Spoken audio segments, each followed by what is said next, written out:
Super hit red FM 93.5 നിങ്ങൾ കേട്ടുകൊണ്ടിരിക്കുന്നത് morning number 1 and this is your own RJ Shanu.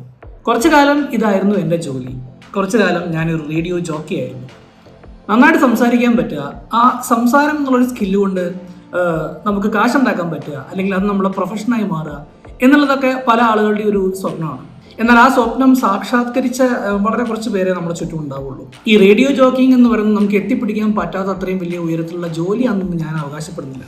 പക്ഷെ എന്നാൽ പോലും എനിക്ക് പരിചയമുള്ള ഒരുപാട് യങ്സ്റ്റേഴ്സ് ഇപ്പോഴും ഒരു ഡ്രീം ജോബായിട്ട് കാണുന്ന ഒരു ജോലി തന്നെയാണ് റേഡിയോ ജോക്കിയിങ്. ഇന്നത്തെ എൻ്റെ ഈ ഒരു എപ്പിസോഡ് ഞാൻ radio anchoring, radio jockeying, radio presenting എന്നുള്ള ആ ഒരു മേഖലയിലേക്ക് നിങ്ങൾക്ക് എങ്ങനെ എൻട്രി ചെയ്യാം എന്നതിനെ പറ്റിയിട്ടാണ് ചെയ്യാൻ പോകുന്നത്. This is your own jot SPK.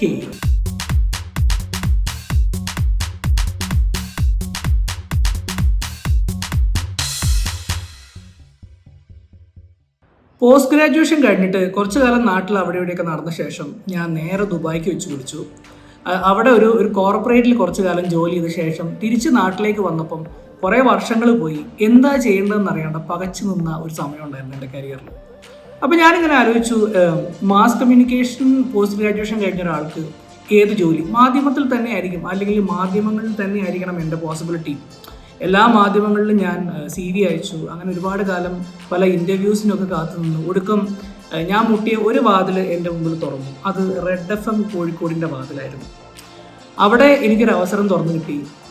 ആദ്യത്തെ ഇൻ്റർവ്യൂവിന് പോയ സമയത്ത് എനിക്കിപ്പോഴും ഓർമ്മയുണ്ട് ഞാൻ സംസാരിച്ച രീതി, അല്ലെങ്കിൽ ഞാൻ പറഞ്ഞ കാര്യങ്ങൾ, ഞാൻ എഴുതിയ സ്ക്രിപ്റ്റ് വരെ എനിക്കിപ്പോഴും ഓർമ്മയുണ്ട്.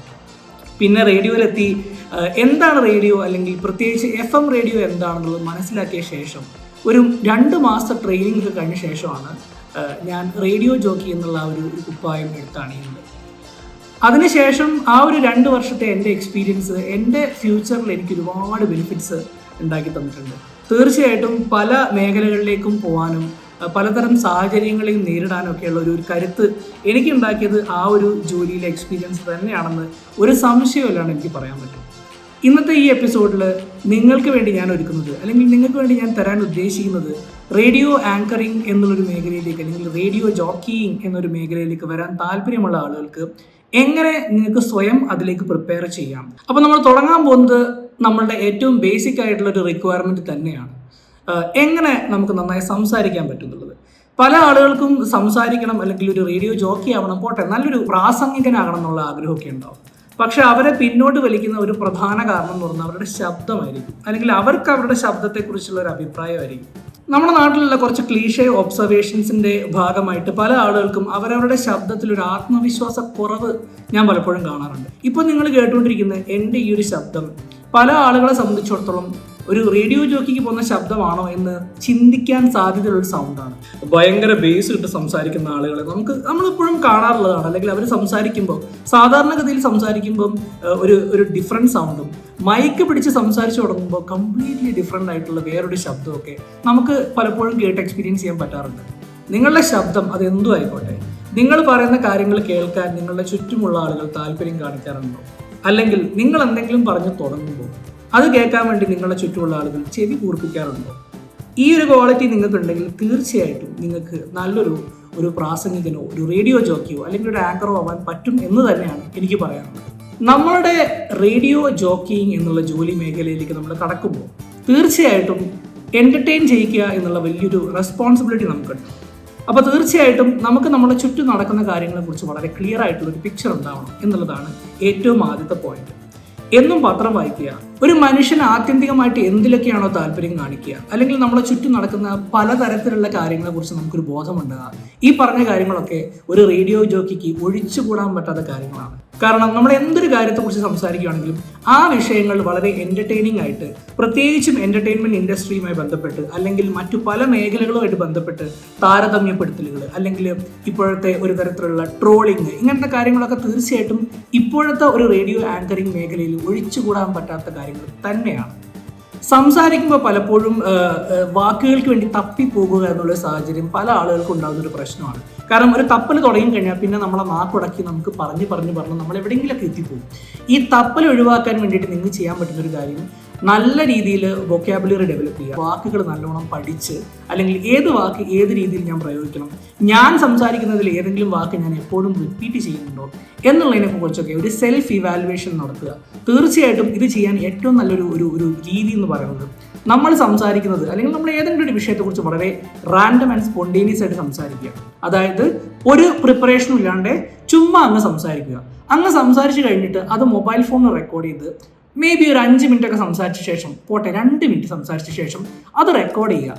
അത് റെക്കോർഡ് ചെയ്തിട്ട് നിങ്ങൾ കേൾക്കുമ്പോൾ നിങ്ങൾക്ക് നിങ്ങളുടെ സംസാരത്തിൽ നിങ്ങൾ എപ്പോഴും റിപ്പീറ്റഡ്ലി യൂസ് ചെയ്യുന്ന വാക്കുകൾ ഏതാണെന്ന് മനസ്സിലാവും.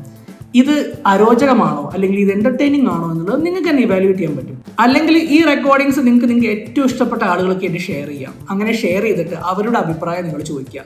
ഇത് കേട്ടിട്ട് നിങ്ങൾക്ക് എന്ത് തോന്നുന്നു, ഞാൻ എന്തിനാണ് ഇംപ്രൂവ് ചെയ്യുന്നത്, ഇങ്ങനെ ഒരു തരം പിയർ റിവ്യൂയിങ് എന്നുള്ളൊരു സംഭവം കൂടെ നമുക്ക് ചെയ്യാവുന്നതാണ്. ഇത് ചെയ്തു കഴിഞ്ഞാൽ ഈ ഒരു ജോലിക്ക് അല്ലെങ്കിൽ ഈ ഒരു പ്രവൃത്തിയിലേക്ക് ഇറങ്ങാൻ നിങ്ങൾ പ്രാപ്തരാണോ അല്ലയോ എന്നുള്ളതിനെ കുറിച്ചുള്ള ഒരു ബേസിക് അണ്ടർസ്റ്റാൻഡിങ് നിങ്ങൾക്ക് കിട്ടും. ഈ രണ്ടാമത്തെ സ്കിൽ എന്ന് പറയുന്നത് തീർച്ചയായും ടെക്നിക്കാലിറ്റീസ് ആണ്. കാരണം നമ്മൾ ഒരു ടെക്നോളജി എന്ന് പറയുന്ന സാധനത്തിനെ മാറ്റി നിർത്തിക്കൊണ്ട് ഒരിക്കലും ഒരു റേഡിയോ ജോക്കിക്ക് ഇപ്പോൾ സർവൈവ് ചെയ്യാൻ പറ്റില്ല.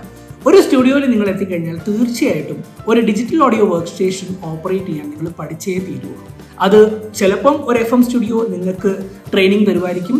ഇനി ചെറിയൊരു കമ്മ്യൂണിറ്റി റേഡിയോയിലോ അല്ലെങ്കിൽ അങ്ങനത്തെ ഏതെങ്കിലും ഒരു പ്ലാറ്റ്ഫോമിലോ നിങ്ങൾക്ക് ഒരു ഓപ്പർച്യൂണിറ്റി കിട്ടുവാണെങ്കിൽ, നിങ്ങൾ ഓൾറെഡി ഒരു ഡിജിറ്റൽ ഓഡിയോ വർക്ക് സ്റ്റേഷനിൽ വർക്ക് ചെയ്ത് പരിചയമുള്ള ആളുകളാണെങ്കിൽ ഡെഫിനറ്റ്ലി അത് നിങ്ങൾക്കൊരു ജോലി കിട്ടാൻ വേണ്ടിയിട്ട് വലിയ ഒരു അഡ്വാൻറ്റേജ് ആണ്. ഡിജിറ്റൽ ഓഡിയോ വർക്ക് സ്റ്റേഷൻ ട്രെയിനിങ്ങുകൾ ഒരുപാട് വീഡിയോസ് യൂട്യൂബിൽ പല പ്ലാറ്റ്ഫോംസിലും അവൈലബിൾ ആണ്. എൻ്റെ ഈ ഒരു ഡിസ്ക്രിപ്ഷനകത്ത് 3 അത്തരം വീഡിയോസിൻ്റെ ലിങ്ക് ഞാൻ ഡ്രോപ്പ് ചെയ്യുന്നുണ്ട്. നിങ്ങളത് ചെക്കൗട്ട് ചെയ്യുക. നിങ്ങൾക്ക് ഡെഫിനറ്റ്ലി അത് യൂസ്ഫുൾ ആയിരിക്കും. ഇനി ഞാൻ പറയാൻ പോകുന്നൊരു കാര്യം തോന്നുന്നു വളരെ ഇമ്പോർട്ടൻ്റ് ആണ്. ഇത് നിങ്ങൾ എന്തായാലും തീർച്ചയായിട്ടും പ്രാക്ടീസ് ചെയ്യേണ്ടതാണ്.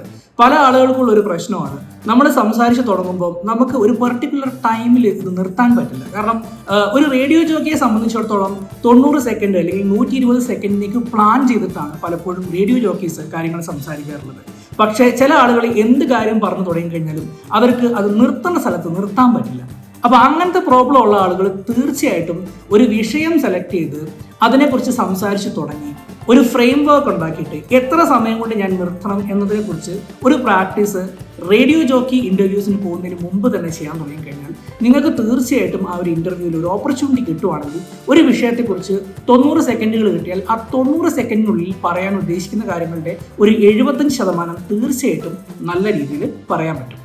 ഇതുപോലൊരു വലിയ വിഷയം ഈ ഒരു ഒറ്റ എപ്പിസോഡിൽ ഒതുക്കി നിർത്താൻ എന്തായാലും എനിക്ക് ഉദ്ദേശമില്ല.